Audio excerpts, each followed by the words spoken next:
Guys, go through your last lecture notes.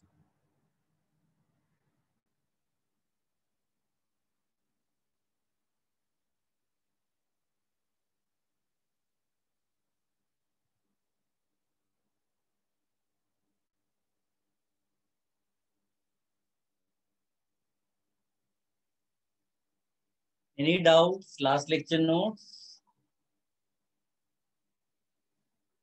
Let me know the last part of the last lecture. क्या किया था?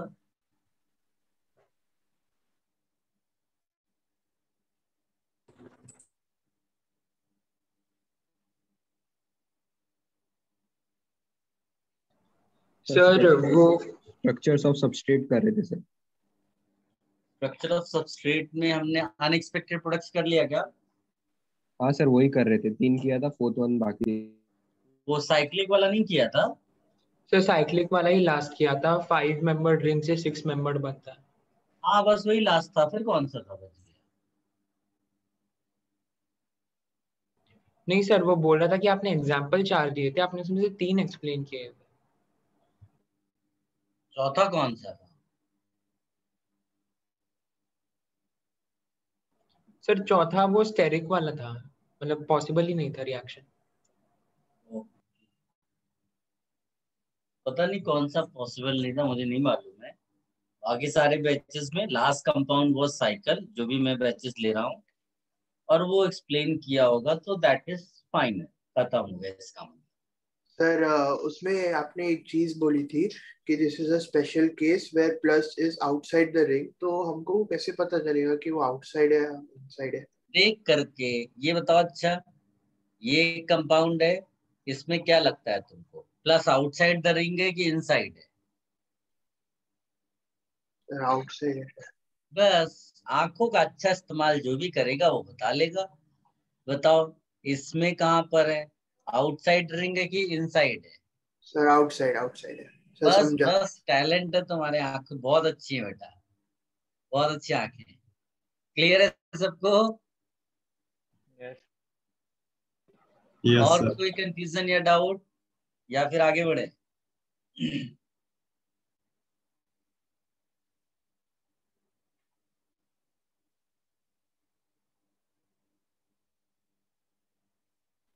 No doubt sir. Sir आगे बढ़। Okay, ने इसमें पहला फैक्टर कर रहे थे ना, structure of substrate. Yes sir. Structure of substrate पे अनएक्सपेक्टेड प्रोडक्ट्स किया था। हाँ सर। हेडिंग स्ट्रक्चर ऑफ सबस्ट्रेट ही डाली थी ना आप सबने? Yes sir. Yes sir. Yes sir. चलो 1 मिनट में चेक कर लेता हूँ मैंने क्या किया होगा। The heading was unexpected products in S1 reaction. हाँ ठीक है, चलो अभी आप, बिकॉज हम लोगों ने ये चीज तो क्लियर कर ली कि अगर SN1 है तो अगर मान लीजिए टर्शरी एल्काइल हैलाइड है तो उसका, या फिर मैं इसको जनरल वे में लिख दूं, और SN1 we can say tertiary substrate, most reactive, then secondary substrate, then primary substrate,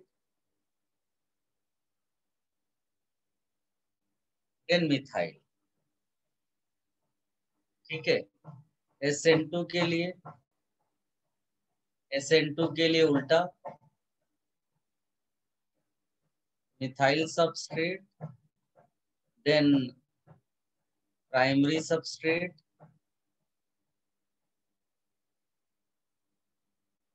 then secondary substrate. Sir ये लिख लिया है हमने। हाँ हाँ सुन तो लो, टर्शरी सबस्ट्रेट। गाइस ये जो दो मैंने लिखे हैं ना, इससे अनफॉर्चुनेटली एक रॉन्ग वो मैसेज जाता है कि इसको देख के ऐसा लगता है कि if a compound is reactive towards SN1 then the compound will not be reactive towards SN2। क्या मेरा पॉइंट आपको समझ में आया? Yes. तो वो जो स्टेटमेंट मैंने बोला ना अभी, if a compound is reactive towards SN1 then it will not be reactive towards SN2, that statement is wrong. That statement वो आपको यूज नहीं करना है। There are so many compound जो SN1 के लिए भी बहुत अच्छा रिएक्टिव है और SN2 के लिए भी। Is my point clear? Yes, sir. Yes, So sir. now we are going to discuss those compounds which are reactive towards SN1 as well as reactive towards SN2.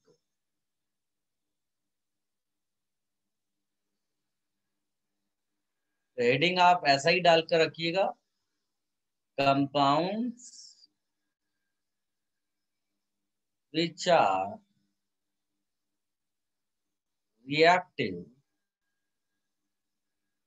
towards SN1 as well as SN2.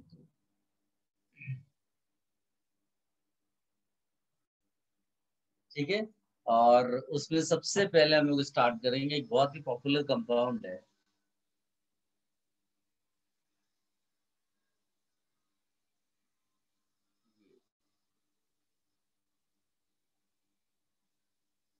This is benzyl halide, benzyl chloride. ठीक है, अच्छा कई बार बच्चे एक दूसरा compound है जो इससे मिलता जुलता है उसको देख के कंफ्यूज हो जाते हैं, इसको बोलते हैं फिनाइल। दोनों में बहुत बड़ा डिफरेंस है। जो नीचे वाला है उसमें Cl डायरेक्टली बेंजीन रिंग से कनेक्टेड है, उससे क्या हो जाता है अनफॉर्चुनेटली, ये Cl जो है ना वो रेजोनेंस में होता है। ठीक है, तो ये जो CCl बॉन्ड है इसको पार्शियल डबल बॉन्ड बोलना शुरू कर दो। सो पार्शियल डबल बॉन्ड होगा तो ब्रेकिंग डिफिकल्ट होगी या इजी होगी? डिफिकल्ट। Easy. इजी होता है। Difficult. Difficult means it will not undergo SN1 as well as SN2। मतलब यहां लिख देंगे पार्शियल डबल बॉन्ड, तो लिखेंगे bond breaking difficult, bond breaking difficult. तो यहां लिखेंगे नीदर SN1 नॉर SN2, यहां लिखेंगे नो सब्स्टिट्यूशन। ये आप अलग से हाईलाइट कर लेना। हाँ, हम लोग इसकी बात कर रहे हैं, मैंने जानबूझ के लिखा बिकॉज कई बार हम दोनों को कंफ्यूजन में ले लेते हैं कंपाउंड्स को। एक हाईली रिएक्टिव है, highly reactive SN1 as well as SN2। तो सोचिए ऐसा भी कोई कंपाउंड है जो SN1 SN2 दोनों से रिएक्शन कर लेता है।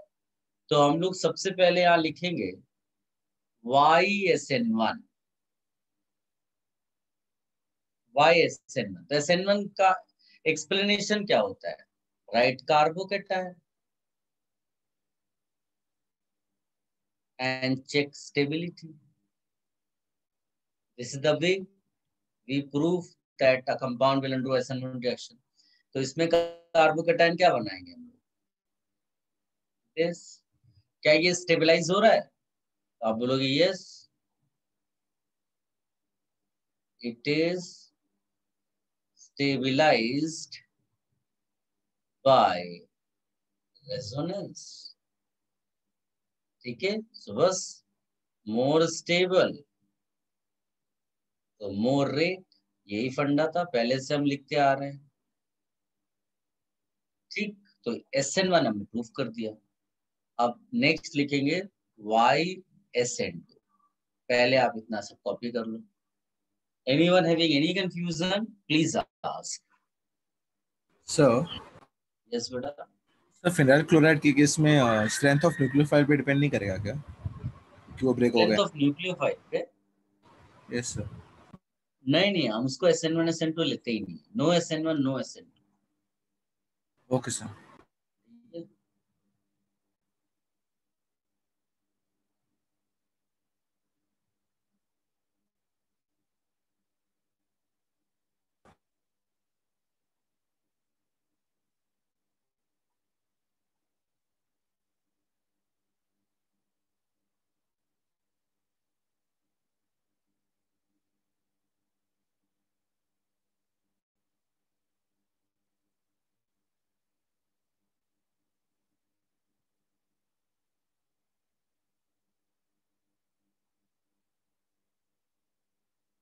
सर आपने लिखा है मोर स्टेबल इम्प्लाइज मोर रेट ना? क्या चीज? सर लास्ट पॉइंट आपने लिखा है कि मोर स्टेबल इम्प्लाइज मोर रेट, है ना? हाँ, more stable intermediate implies more rate.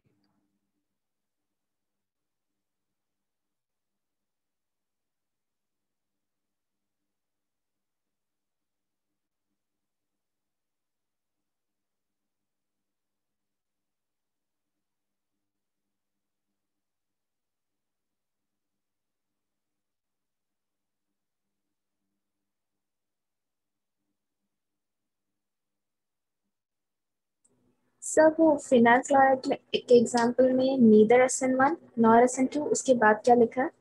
Neither SN1 nor SN2 और लिखा है आगे no such substitution. No such substitution. Okay sir. तो neither SN1 nor SN2 भी लिख दोगे full stop, that is okay.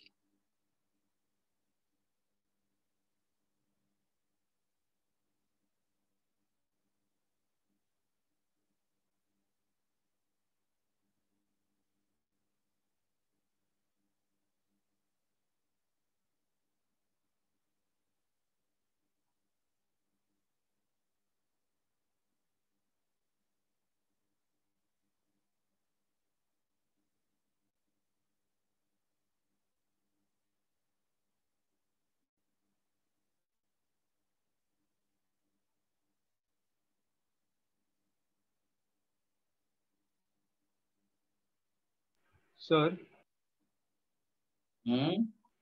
तो फिनाइल क्लोराइड में सबसे लास्ट में क्या लिखा है? फिनाइल क्लोराइड के सबसे लास्ट में no such substitution.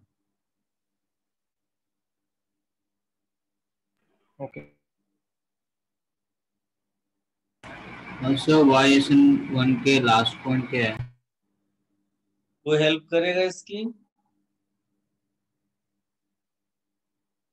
More stable intermediate More is stable. More rate. More stable implies more rate.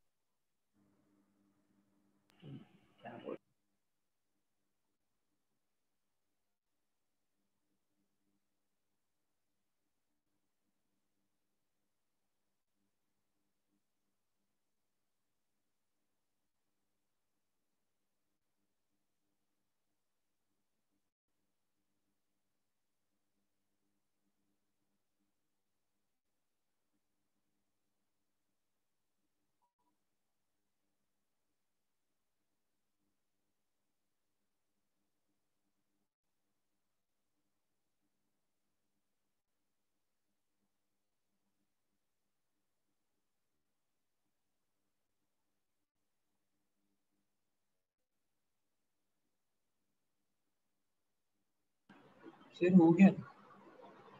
तुमने कॉपी कर लिया? Sir, 1 second please. Last one.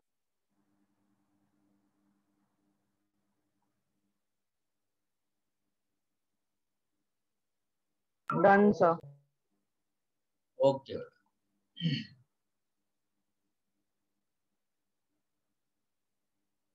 Y SN2 पे आते हैं. SN2 में नॉर्मली हम लोग स्टेरिक इफेक्ट चेक करते हैं, बट अगर आप देखोगे मैंने आपको ट्रांजिशन स्टेट का स्टेबिलिटी भी लिखाया था, याद है? तो इस वाले एग्जांपल में स्टेरिक हिंड्रेंस तो ऐसा कुछ खास है नहीं, क्योंकि बेंजीन प्लेनर होती है और प्राइमरी एल्काइल हैलाइड है ये, तो इसमें आपको ट्रांजिशन स्टेट दिखाना पड़ेगा। ट्रांजिशन स्टेट में कैसा? Few bonds are partially broken, few bonds are partially formed. तो मान लीजिए कि आप यहाँ Cl को लीव कराते हुए दिखा रहे हो and nucleophile is attacking like this. ठीक, ये पार्शियली ब्रोकन, ये partially form, that is transition state. Now what is happening here, जैसे ही Cl लीव कर रहा होगा वैसे ही जो CH2 वाला कार्बन है इस पे एम्प्टी ऑर्बिटल डेवलप होगा। Am I correct? Empty orbital, इसीलिए तो न्यूक्लियोफाइल इस पे अटैक कर रहा है। तो जैसे ही ये एम्प्टी ऑर्बिटल यहाँ बनना शुरू होगा, यहाँ के जो पाई इलेक्ट्रॉन्स है ये उसको फटाफट स्टेबलाइज करेंगे, और जब वो उसको स्टेबलाइज करेंगे तो ये ट्रांजिशन स्टेट जो है उसकी स्टेबिलिटी बढ़ जाएगी। ट्रांजिशन स्टेट की स्टेबिलिटी बढ़ने का मतलब है कि वो बैरियर नीचे आ जाएगा। Now more molecules will be able to cross energy barrier, rate automatically बढ़ जाएगा। ठीक है, तो आप इसमें क्या लिखेंगे? इसमें लिखेंगे pi electrons of benzene ring stabilize the transition state. ठीक, मोर स्टेबल, स्पेस कम है, आप थोड़ा सा मैनेज कर लेना। More stable transition state implies, लिख भी नहीं पा रहा हूँ आप, मोर SN2। सर एक बार नए पेज वापस लिख दो ना प्लीज। यहाँ लिख लेना पाई electrons of benzene ring will stabilize the transition state. More stable transition state implies more SN2.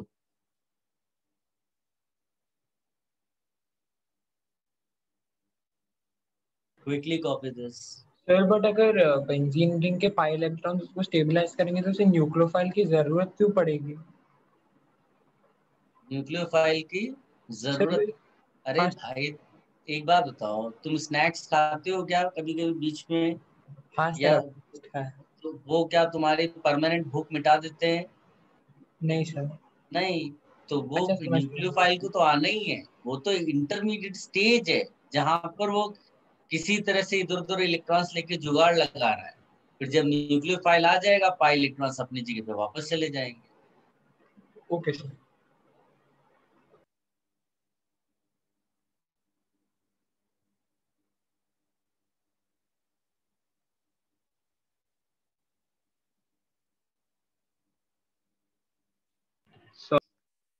Yes.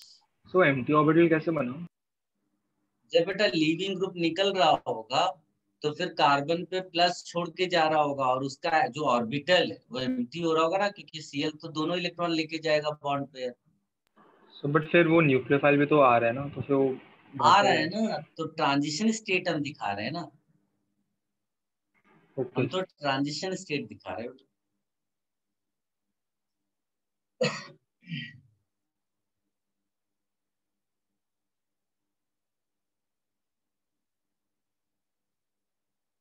Remove this, सबने कॉपी कर लिया?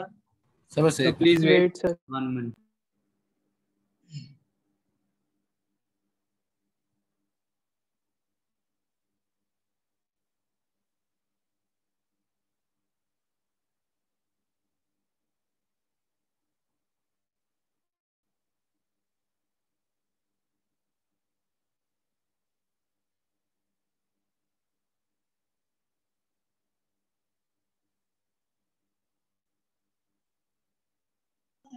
डन।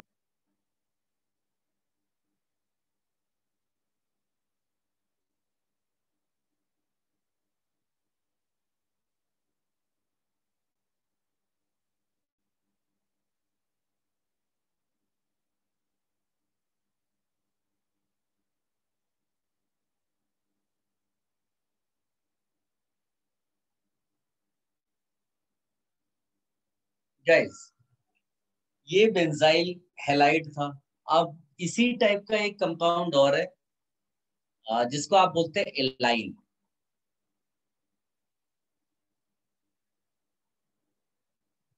ये एलाइल क्लोराइड, इसके लिए भी लिखेंगे गुड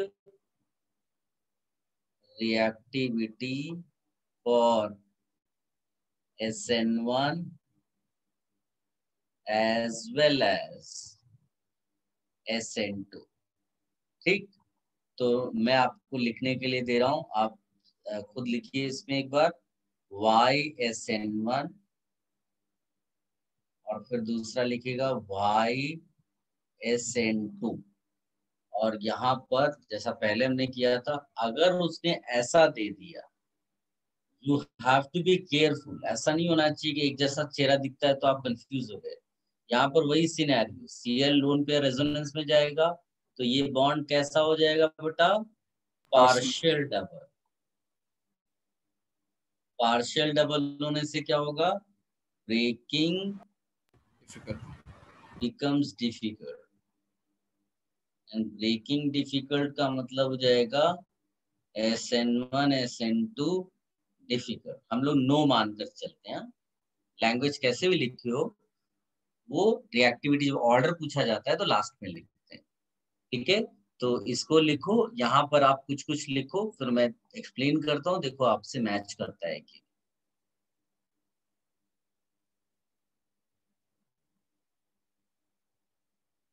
सर वो एल्काइल क्लोराइड है या एलाइल क्लोराइड?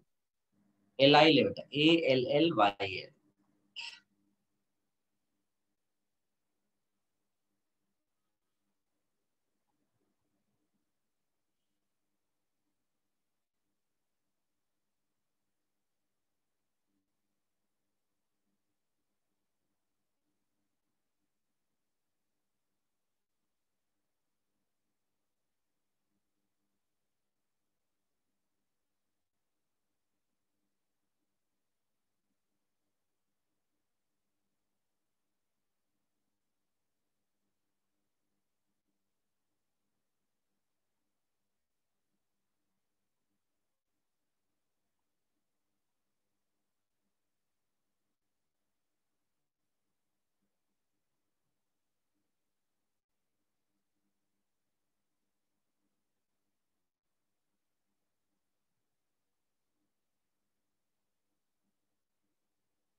सर वो पार्शियल डबल के नीचे क्या लिखा है? Partial double breaking difficult.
Sir एक मिनट के लिए प्रीवियस स्लाइड दिखाएंगे?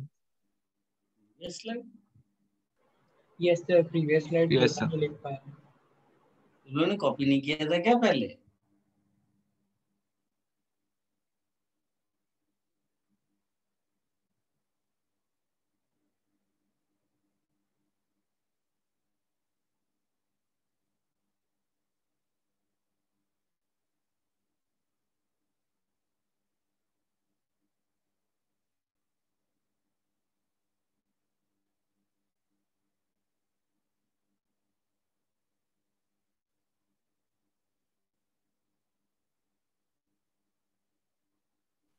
Done sir.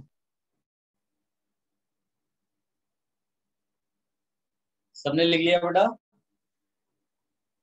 Yes sir.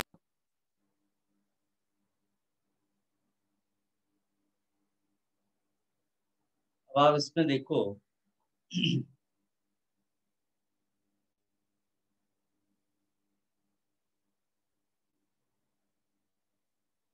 इसके लिए सबसे पहले क्या बनाते हैं हम लोग? कार्बोकेटायन। कार्बोकेटायन। तो बस हमें कितना शो करना है कि कार्बोकेटायन क्या स्टेबलाइज हो रहा है? स्टेबलाइज हो रहा है क्या बेटा? No sir. अरे यार, yes sir. Plus single double,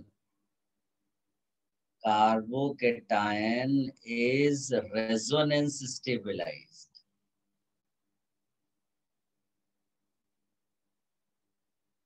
सो स्टेबल, और ये स्टेबल मतलब SN1 खत्म हो गया, सेकंड्स में आपने एक्सप्लेन कर दिया। SN2 के लिए तो यहाँ पर भी ट्रांजिशन स्टेट ही आंसर डिसाइड करेगा।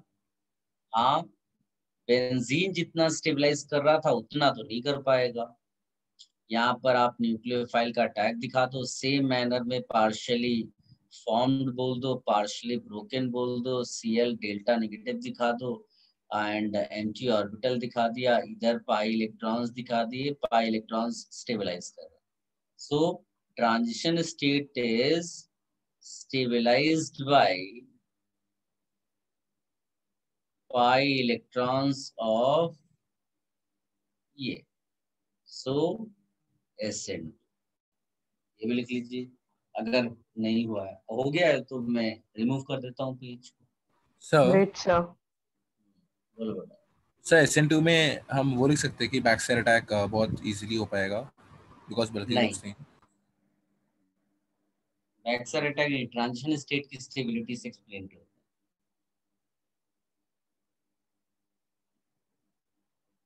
अच्छा ओके सर।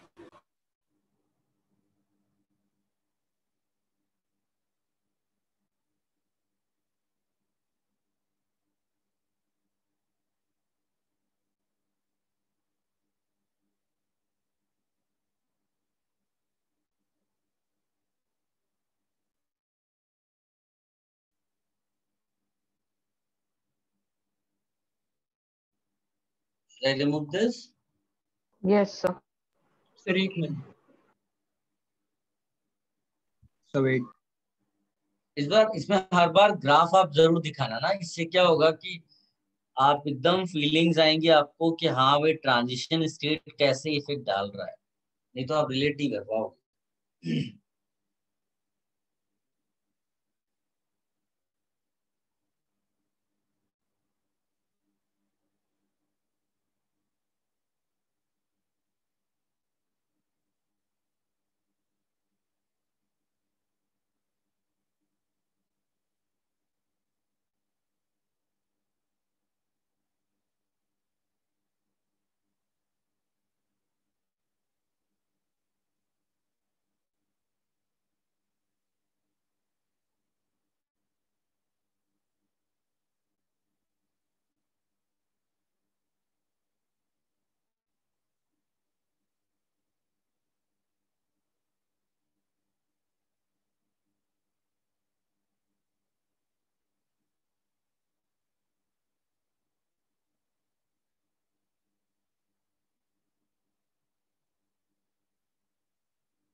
सर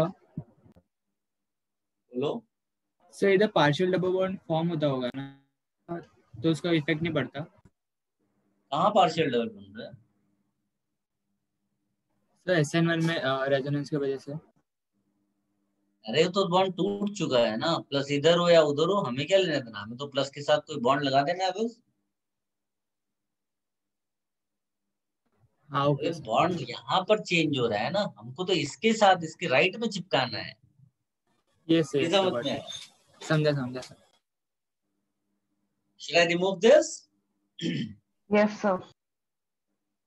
गाइस, एक कॉन्सेप्ट है जो अपने सिलेबस में अभी तक उसका कोई क्वेश्चन आया नहीं है। आप मान कर चलो लगभग वो नहीं के बराबर है। जिस तरह से रिएक्शन SN1 SN2 होती है ना, उसी तरह से एक कॉन्सेप्ट है जो MSc लेवल का है, SN1 प्राइम और SN2 प्राइम। ठीक है, इसमें क्या होता है, जैसे मान लीजिए कि आपको मैं एक कंपाउंड दे दूं, CH2 double bond CH single bond CH, यहाँ पर लीविंग ग्रुप लगा दूं और यहाँ CH3। इफ आई से SN1, तो आप इजीली ऐसे बोल दोगे कि यहाँ पर प्लस बना दो कार्बोकेटायन और फिर न्यूक्लियोफाइल इस पे अटैक कर देगा, है ना। तो जब न्यूक्लियोफाइल अटैक कर देगा तो आप इस तरह का प्रोडक्ट लिख लोगे। किसी को कोई प्रॉब्लम?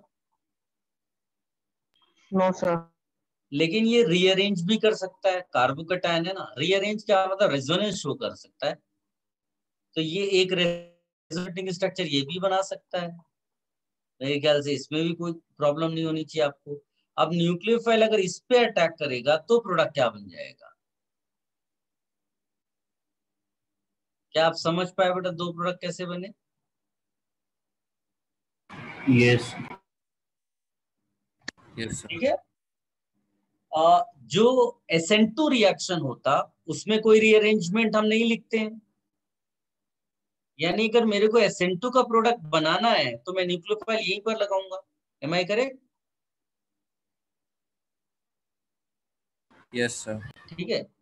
लेकिन कई बार क्या होता है, यहाँ क्राउड बढ़ने की वजह से इतना रिएक्शन नहीं होना चाहिए। तो वॉट एवर प्रोडक्ट, अभी देखो मैं दिखाता हूँ, जैसे मैं यहाँ पर लिखूं,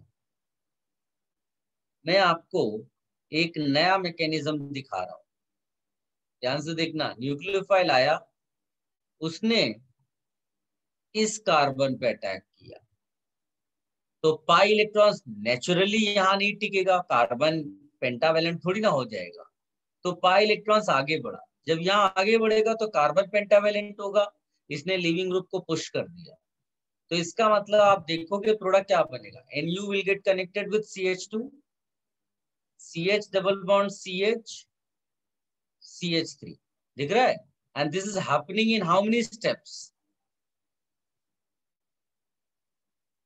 Did we write any carbocation? No. One step का रिएक्शन कौन सा होता है? SN2। लेकिन ये SN2 तो हो ही नहीं सकता, SN2 में कोई रीअरेंजमेंट नहीं होता, तो इसको हम लोग SN2 प्राइम बोलते हैं। तो इतना ज्यादा इसको पढ़ना नहीं है, लेकिन मैंने जानबूझ के आपको इसलिए बता दिया कि कई बार क्या होता है, शो ऑफ के लिए कुछ चीजें होती हैं। तो कोई बच्चा अगर आपको ऐसे ही पूछ लिया SN1 SN2 तो जानते हो, SN1 SN2 प्राइम जानते हो क्या, तो तुम डिप्रेशन में चले गए। तो अपने को ऐसा बनना है कि हम सामने वाले को डिप्रेशन में डाल दें, ठीक है। तो ये जस्ट शो ऑफ की चीज समझ के लिख लो। मेरा पॉइंट सबको समझ में, एग्जाम में नहीं आता है। Yes sir.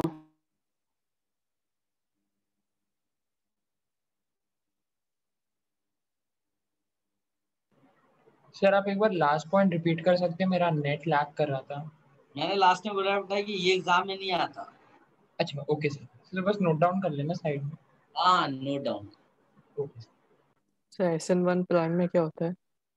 वो SN1 प्राइम और SN1 का रिएक्शन का प्रोडक्ट वैसे ही रहता है, उसमें कोई डिफरेंस नहीं आता, इसलिए उसको मैंने नहीं बताया। Okay sir.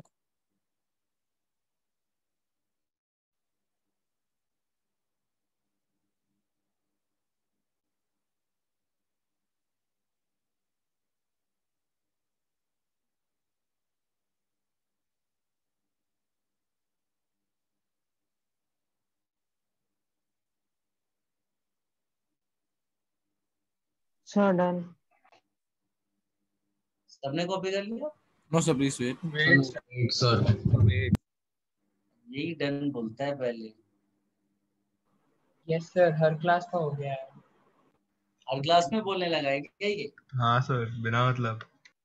बेटा थोड़ा वेट कर लिया करो, बच्चे परेशान हो जाएंगे। मान लो टीचर कोई ऐसा इंतजार ही कर रहा हो कि जल्दी जल्दी शिफ्ट कर देते हैं, पेजेस को रिमूव कर देते हैं, और गलती से रिमूव हो गया दोबारा लिख भी नहीं पाएगा कोई।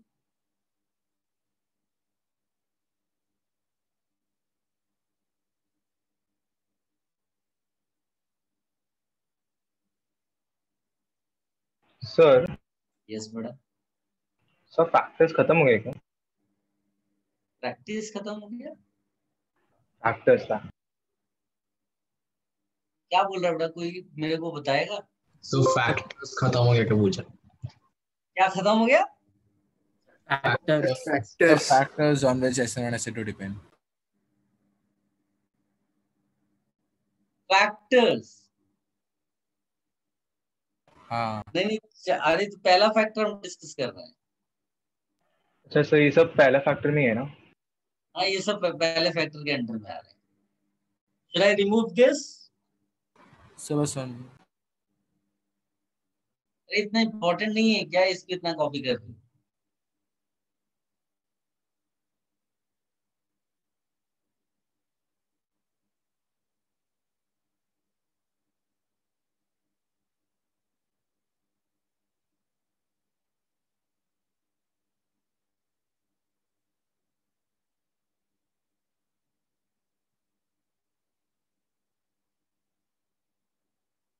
हाँ सर हो गया।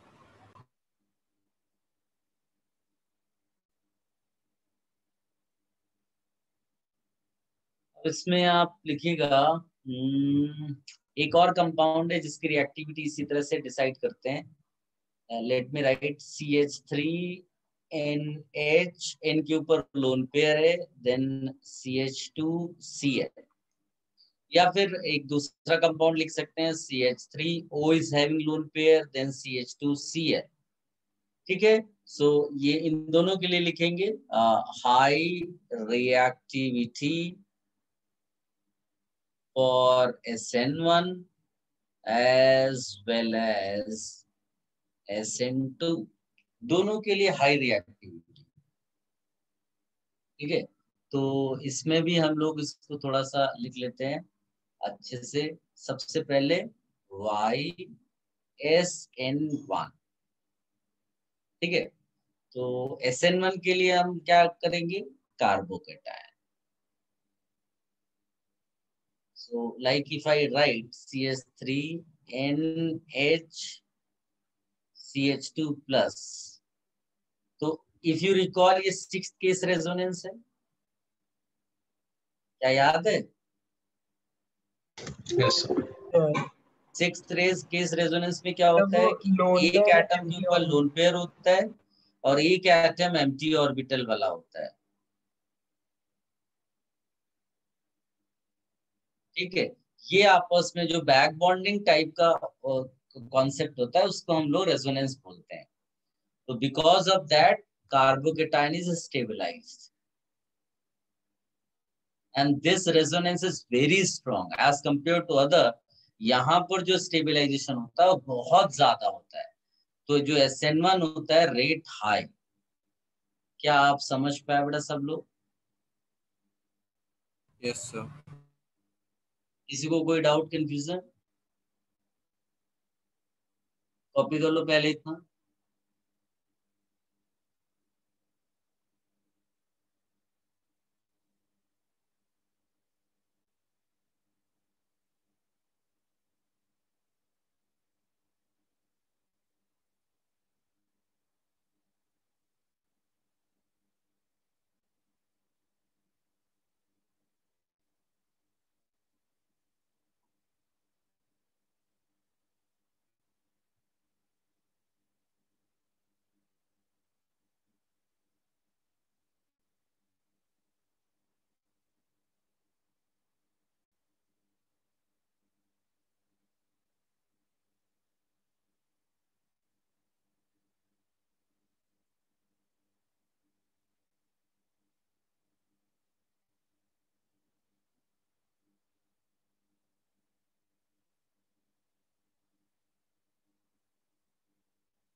सर यस बेटा। सर इस स्टेबलाइज्ड के बाद क्या लिखा है नीचे कॉर्नर में? SN1 rate high. SN1 rate high.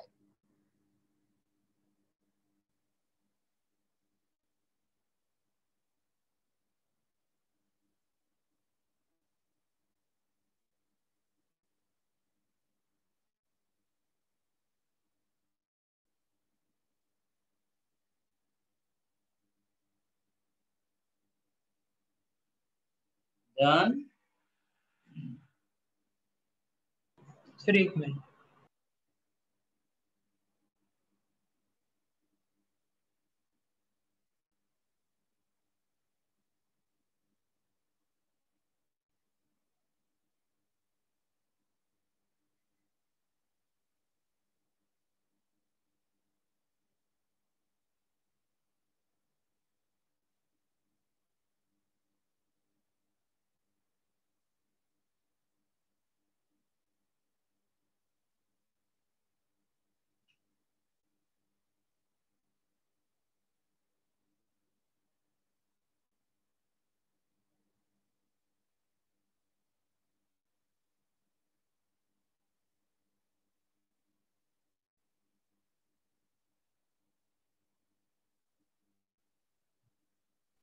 Done sir. Done. चल, अब इस SN2 के लिए हम क्या बोल सकते हैं यहाँ पर, सेम मैनर में इसका भी आप ट्रांजिशन स्टेट बनाइए।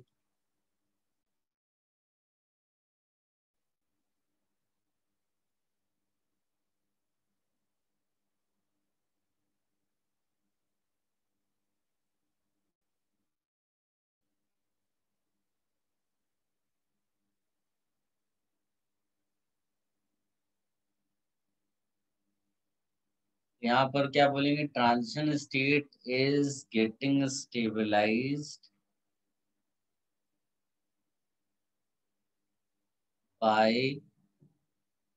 Loan pair of nitrogen. ठीक है, so SN2 rate high, so SN2 rate is high. Is it clear? इसमें कोई कंफ्यूजन है? और अगर इन दोनों का आपस में कंपैरिजन करोगे ना, सो हम लोग क्या बोलते हैं, N जो होता है वो बेटर डोनर होता है।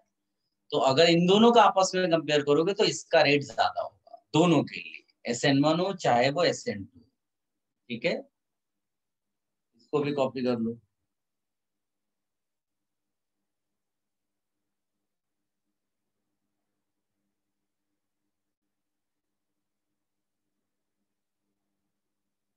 Sir transition state is getting stabilized by lone pair of nitrogen में क्या लिखा है आपने? सो SN2 rate high.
Sir SN1 का रेट ज्यादा रहेगा ना? हाँ हाँ, इन जितने भी हमने डिस्कशन किए सब में SN1 रेट हमेशा ज्यादा रहेगा। जहां भी कार्बोकेटायन वर्सेस ट्रांजिशन स्टेट वाला आएगा ना, so their SN1 rate will be high. Should I remove this now?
Sir done.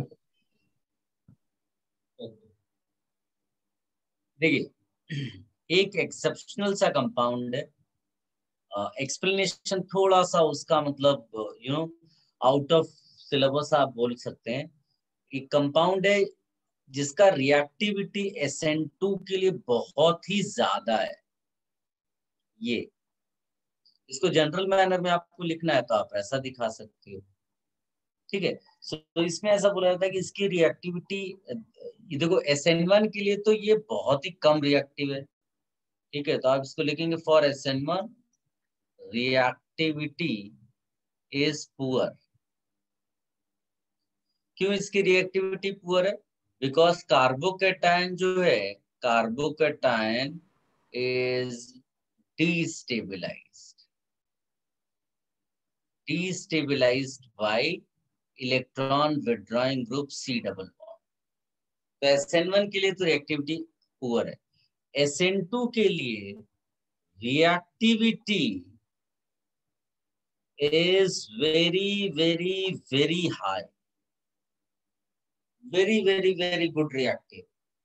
ठीक है, अब इसको आप एक्सेप्शनल केस की तरह ट्रीट करके रखिएगा। ठीक है, लेकिन अगर किसी को परेशान करना हो तो आप लिखना explained bye MOT।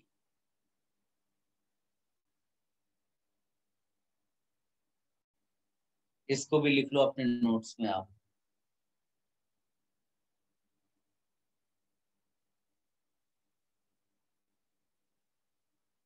Sir yes sir, carbocation resonance से स्टेबलाइज नहीं होगा ना? कार्बोकेटायन बेटा रेजोनेंस से स्टेबलाइज होता है, लेकिन जो C डबल बॉन्ड है ना, वो इलेक्ट्रॉन्स लेता है, जबकि रेजोनेंस से इलेक्ट्रॉन मिलना चाहिए इसको। समझे कि नहीं? दो भिखारी आपस में दोनों खींच रहे हैं, नहीं समझे? यस सर, भाई समझे। मान लो कि एक भिखारी के कटोरे में तुम्हें पैसे दिख रहे हैं और दूसरे भिखारी का कटोरा खाली है। इसका ये मतलब नहीं है कि ये भिखारी जो अपना पैसे डाल देगा इसके कटोरे में, रॉन्ग। ये भिखारी भिखारी बाई नेचर है, ये खींचता ही पैसे, भले ही तुम्हें वहां पैसे दिख रहे हो। क्या फीलिंग आ रही है आपको? समझ में मेरी बात? हाँ।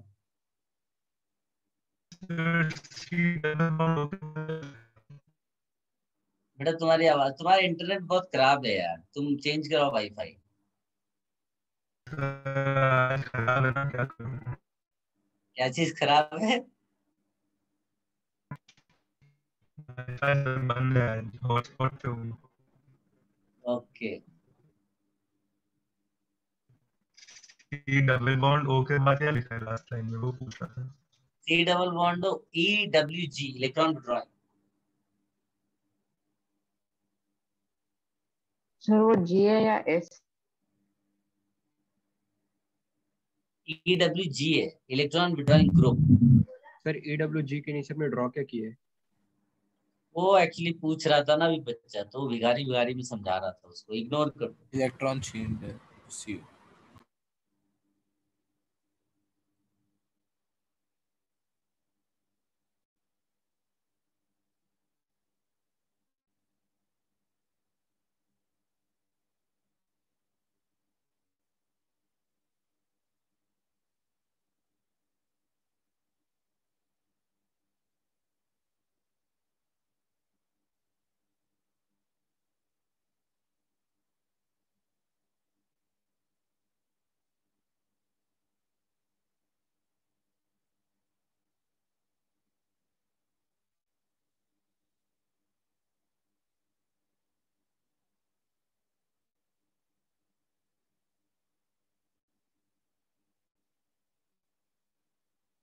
Sir done. सर SN2 के लिए इसका रिएक्टिविटी इतना ज्यादा क्यों है? इसके लिए सर SN2 के लिए इतना ज्यादा रिएक्टिविटी क्यों है इसका? लिखा ना exceptional case. Okay sir.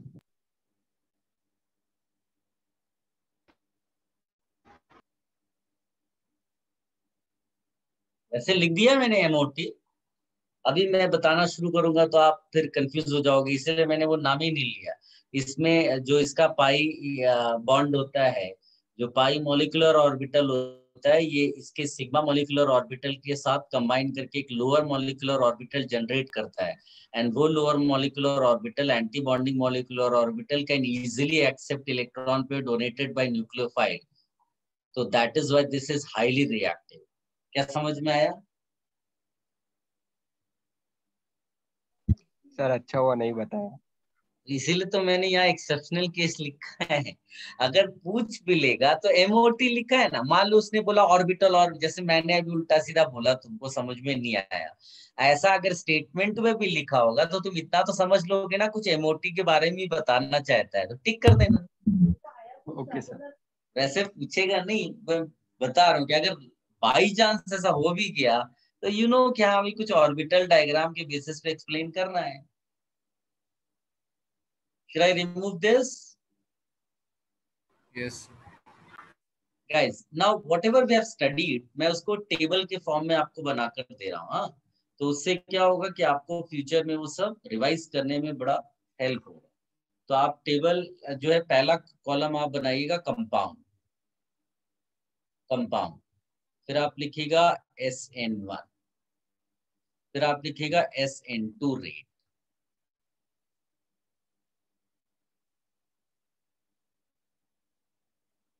Compound में सबसे पहले तो आप वही बना लो ये।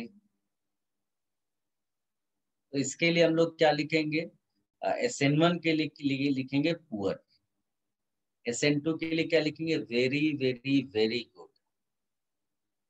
फिर यहाँ पर हम एक कंपाउंड बना लेते हैं RNHCH2Cl, तो इसके लिए भी ये इसको आप वेरी गुड बोल सकते हो,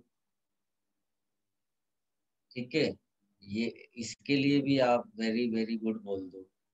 फिर RO अगर लिखा होगा तो सेम एक्सप्लेनेशन, इसके भी ट्रांजिशन स्टेट उसी तरह से जाता है, तो ये भी very very good, very very good. और फिर इसमें आप लिख सकते हो बेंजाइल वाला, तो वेरी गुड, वेरी गुड। फिर आप इसमें लिख सकते हो जैसे CH3Cl, तो इसके लिए क्या लिखोगे, पुअर, इसके लिए वेरी गुड। फिर इसमें आप लिख सकते हो ये वाला CH2 double bond CH CH2Cl, तो ये गुड, ये भी गुड है, ठीक है ना, ये हो गया। इसके अलावा आप प्राइमरी प्राइमरी लिख सकते हो RCH2Cl, तो ये पुअर, ये गुड।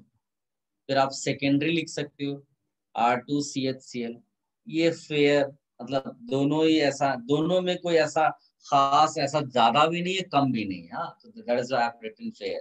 फिर यहाँ पर एक लिखेंगे R3CCl, ये वाला, तो यहाँ पर लिखेंगे वेरी गुड, और यहाँ पर लिखेंगे पुअर, ठीक है। अब इसी में मान लीजिए कि एक कंपाउंड मैंने ऐसा बना दिया, ये, तो ये दोनों के लिए पुअर, याद है मैंने एग्जांपल अभी एक्सप्लेन भी किया था वाई, इसके लिए भी दोनों के लिए पुअर। फिर there are few cases like, जैसे ब्रिजेड कार्बन आ गया, मान लीजिए यहाँ पर Br, तो कार्बोकेटायन यहाँ स्टेबल ही नहीं है। ब्रेड्स रूल क्या बोलता है कि carbocation not possible at bridged, right. तो कार्बोकेटायन अगर ब्रिजेड पे बन नहीं रहा है तो आप इसको बोलेंगे पुअर रिएक्टिविटी, यहाँ भी पुअर रिएक्टिविटी। और एक बड़ा तूफानी सा कंपाउंड बनाकर दिखाता हूँ मैं, ये बेंजीन रिंग है, फिर इस तरह से हम आगे बढ़े, यहाँ भी बेंजीन रिंग, फिर यहाँ पर आगे बढ़े, यहाँ पर भी बेंजीन रिंग, और यहाँ Br लगा दिया। ये एक रिजिड फ्रेमवर्क है, इसको क्या बोलेंगे, रिजिड फ्रेमवर्क।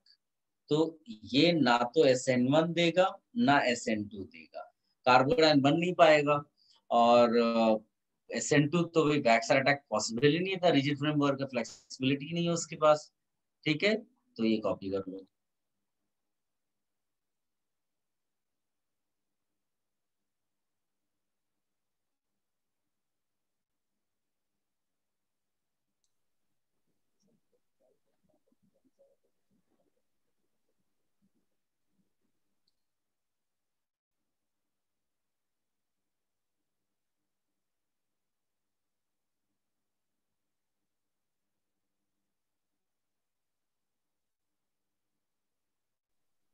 सर वो थर्ड वाला कंपाउंड कौन सा है?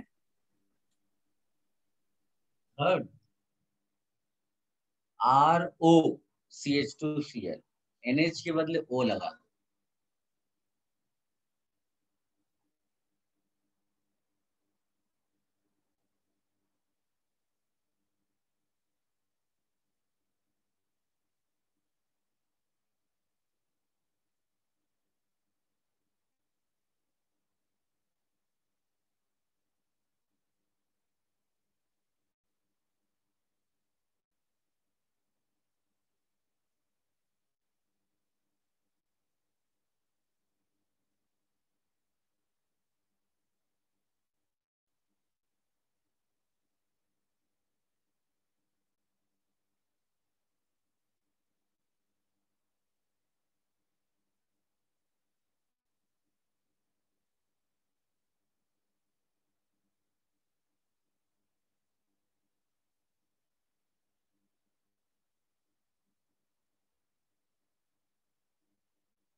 Should I remove this? Wait, sir. 1 minute. Yes, sir.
Done, sir.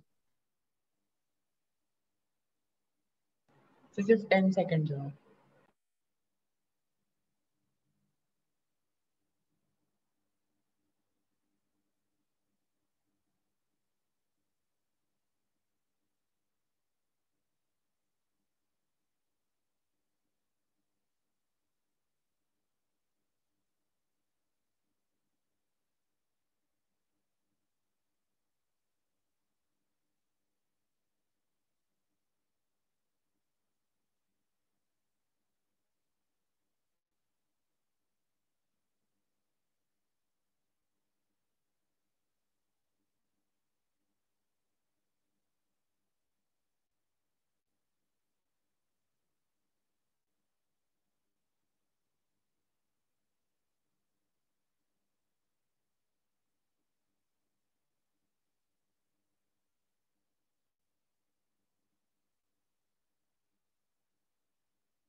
Done?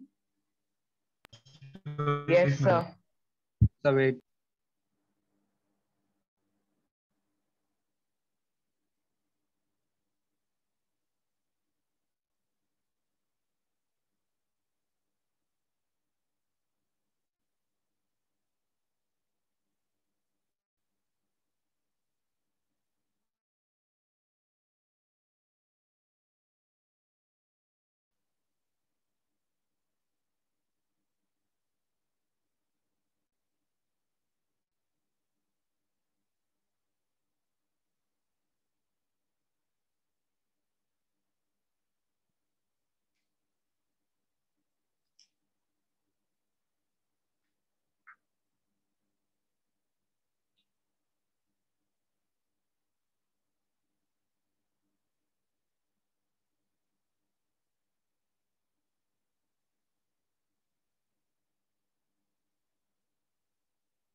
Done, sir.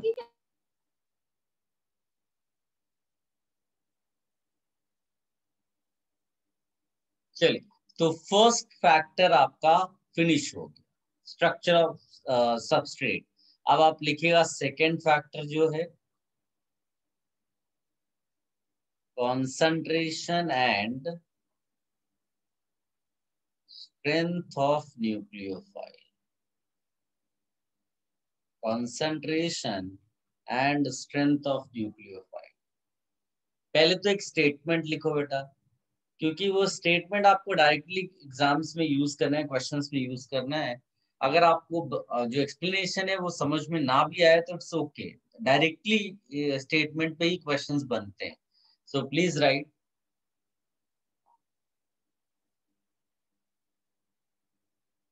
high concentration of nucleophile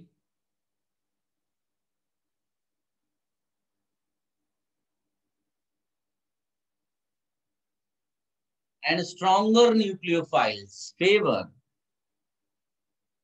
high concentration and high strength of nucleophile. Both favor SN2. Both favor SN2.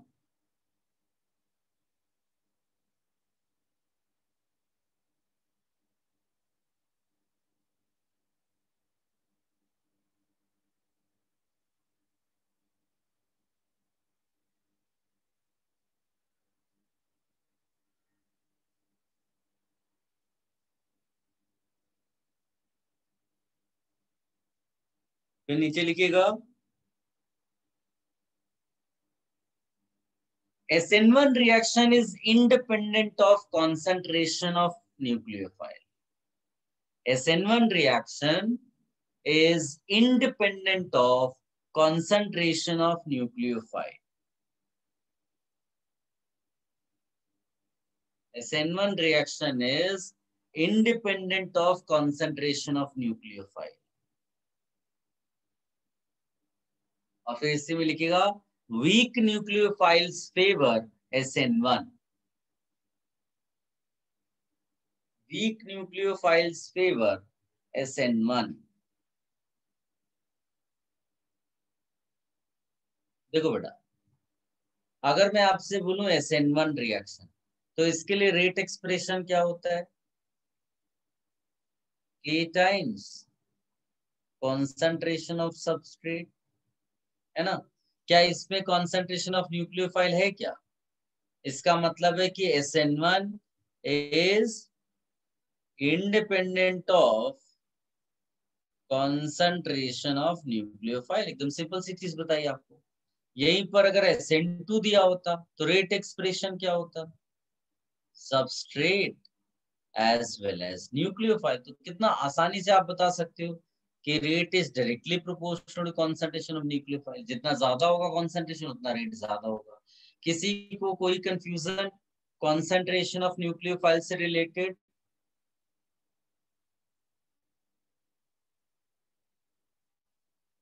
Am I not audible? Sir, you are audible. Is it clear whatever is written? Yes sir.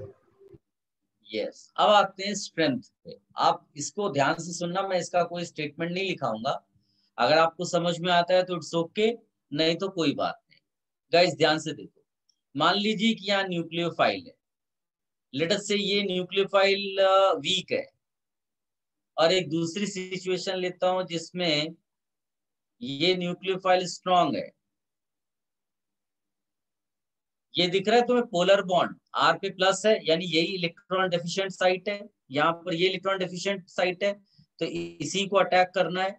लेकिन nucleophile अगर week है और nucleophile strong है, in which case it is easy for nucleophile to attack even delta plus. Weak ज्यादा आसानी से delta plus को attack कर पाएगा, या स्ट्रांग वाला न्यूक्लियोफाइल डेल्टा प्लस को ज्यादा आसानी से अटैक कर पाएगा?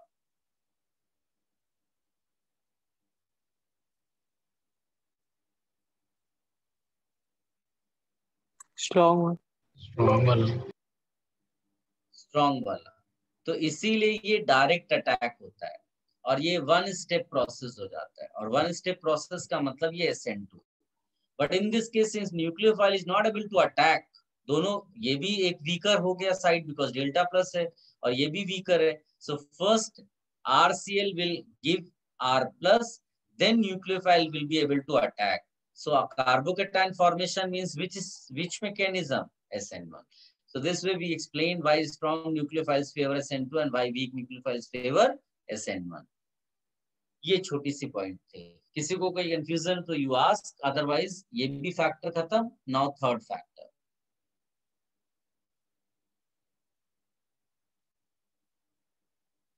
Should I remove this? Yes.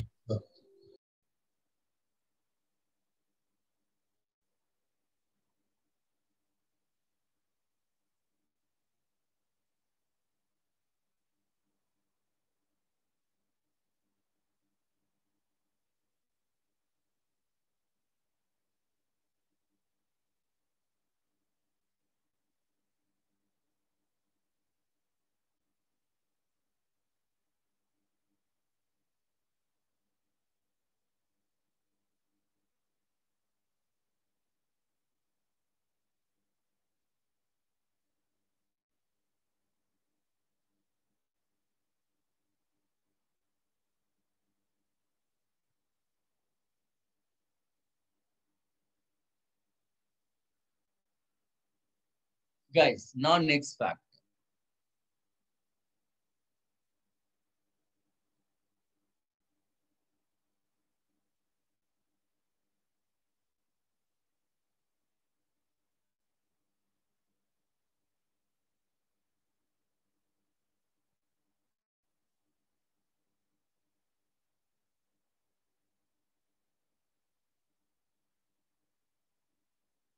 Effect of solvent. Guys, solvent actually, before I tell you the effect of solvent, I will tell you that solvent normally हम two categories में classify करते हैं। एक को बोलते हैं non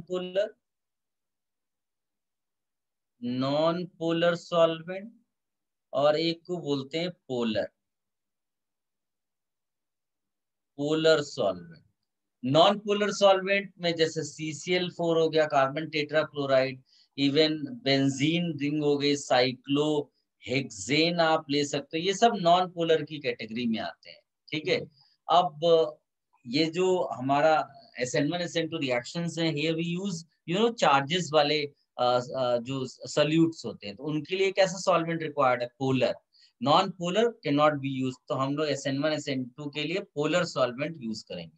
now within polar we divide into एक होता है जो पोलर प्रोटिक सॉल्वेंट लिखते हैं, और एक होगा पोलर एप्रोटिक। देखो प्रोटिक नाम से ही पता चलता है it is related with proton. तो प्रोटॉन कब होगा? When H is connected to strong electronegative element like F, O, N, S। ऐसा इलेक्ट्रोनेगेटिव एलिमेंट। एग्जाम्पल आपका देखो, बेस्ट एग्जाम्पल H2O, ठीक है। सो यहाँ क्या लिखेंगे, H connected to strong electronegative element. Simple सा डेफिनेशन पोलर प्रोटिक सॉल्वेंट का। पोलर एप्रोटिक नाम से ही पता चलता है, even if it is polar but H is not connected directly to FONS। तो यहाँ बहुत सारे पॉपुलर एग्जाम्पल है। H is not connected to strong electronegative element, ठीक है। इसके पॉपुलर एग्जाम्पल में एक तो देखो एसीटोन है। आप देख सकते हो कि यहाँ कार्बन है, हाइड्रोजन तो है, but hydrogen is not connected to oxygen. और एक पॉपुलर एग्जांपल इसका है DMF, डाई मिथाइल फॉर्मामाइड बोलते हैं, डाई मिथाइल फॉर्मामाइड। फॉर्मूला क्या होता है, HC डबल बॉन्डो NCH3CH3। देखो कहीं पर भी यहाँ पर तुम्हें H नॉट कनेक्टेड दिखेगा, है ना, ON, कहीं पर H नहीं है डायरेक्टली कनेक्टेड। फिर इसके बाद आप इसमें लिख सकते हैं DMA एसिटामाइड, यानी कि CH3C डबल बॉन्डो NCH3CH3, ये हो गया। इसके अलावा एक पॉपुलर है HMPA, इसको बोलते हैं हेक्सामिथाइल फॉस्फोरामाइड। तो इसमें इस तरह के 3 ग्रुप्स कनेक्टेड होते हैं, तो आप देखोगे इफेक्टिवली 6 मिथाइल हो जाएंगे, हर एक में 2 है, तो यू कैन से हेक्सामिथाइल फॉस्फोरामाइड। ये भी एक सॉल्वेंट हो गया। एक DMSO करके बड़ा पॉपुलर है, डाइमिथाइल सल्फोक्साइड बोलते हैं इसको, डाइमिथाइल सल्फोक्साइड। तो ये हो जाएगा CH3SOCH3।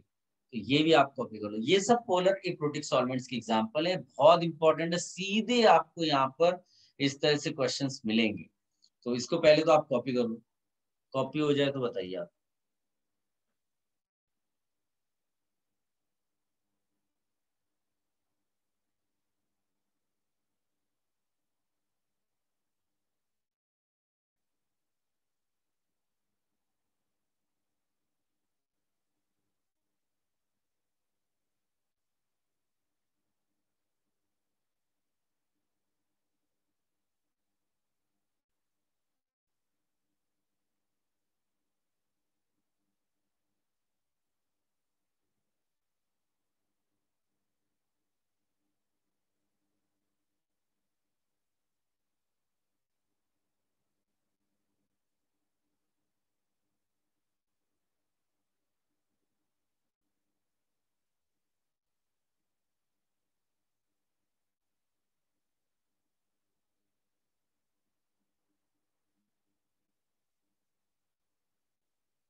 सर सर DMA का फुल फॉर्म क्या बताया आपने? DMF है, डाइमिथाइल फॉर्मामाइड। सुनिए DMA, dimethyl acetamide. Sir DMSO के नीचे क्या लिखा है, डाइमिथाइल? इसके नीचे डाइमिथाइल सल्फोक्साइड, DMSO।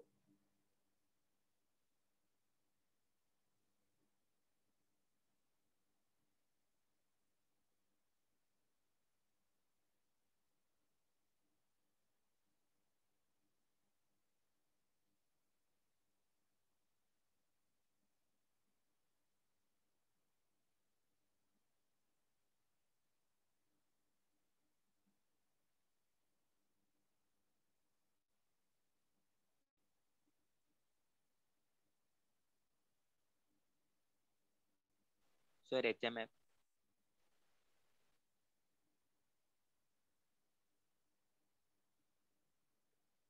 हो गया बेटा? Should I remove this?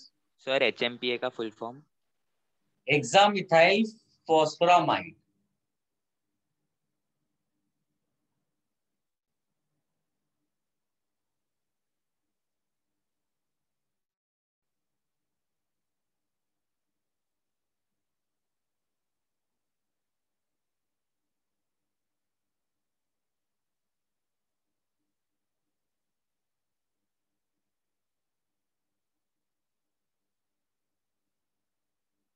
Sir DMA का फुल फॉर्म? वीएमए? वीएमए कुछ है ही नहीं। Sir DMA. Dimethyl acetamide.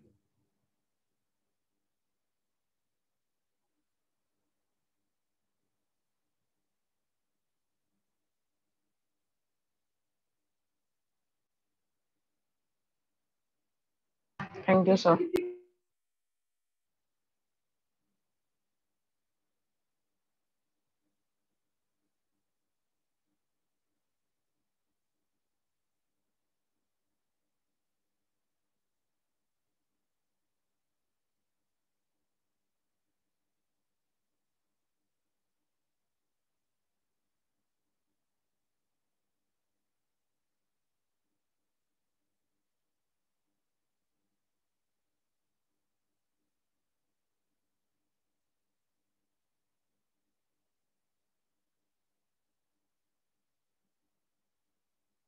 Done sir. लिखिएगा यहाँ पर स्टेटमेंट लिख लीजिए जैसे हमने पहले सबने कॉपी के लिए रिमूव कर दें इसको। चलिए लिखिएगा।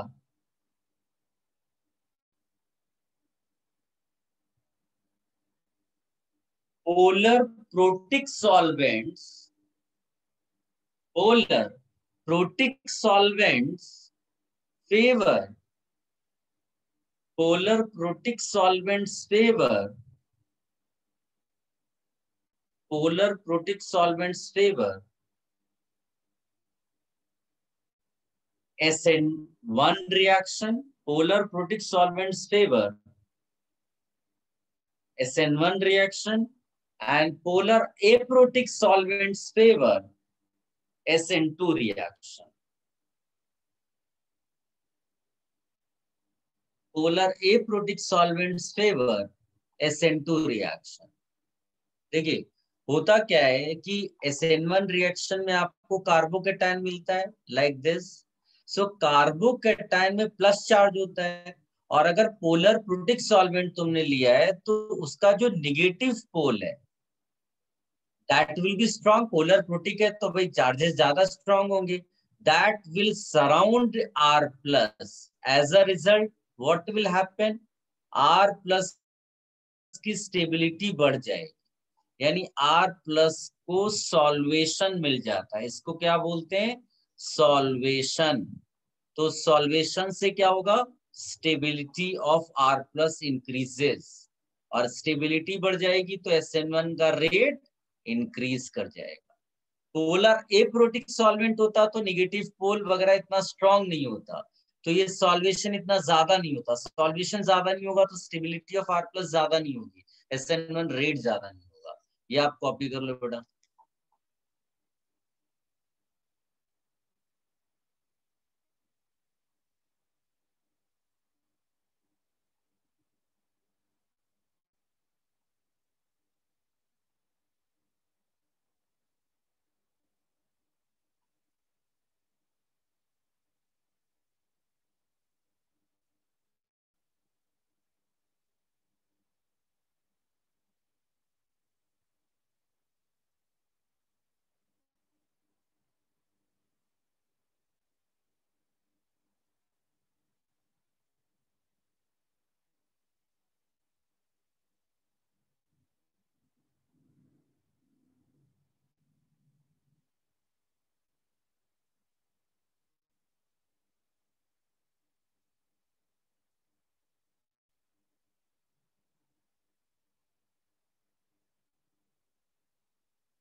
Guys will continue in the next lecture same इसी को आप रिवाइज कर लेना। आज ही मेरे ख्याल से अगर इसको एक बार पढ़ लेंगे तो अच्छा होगा, व्हाटएवर वी डिस्कस टुडे। ठीक है।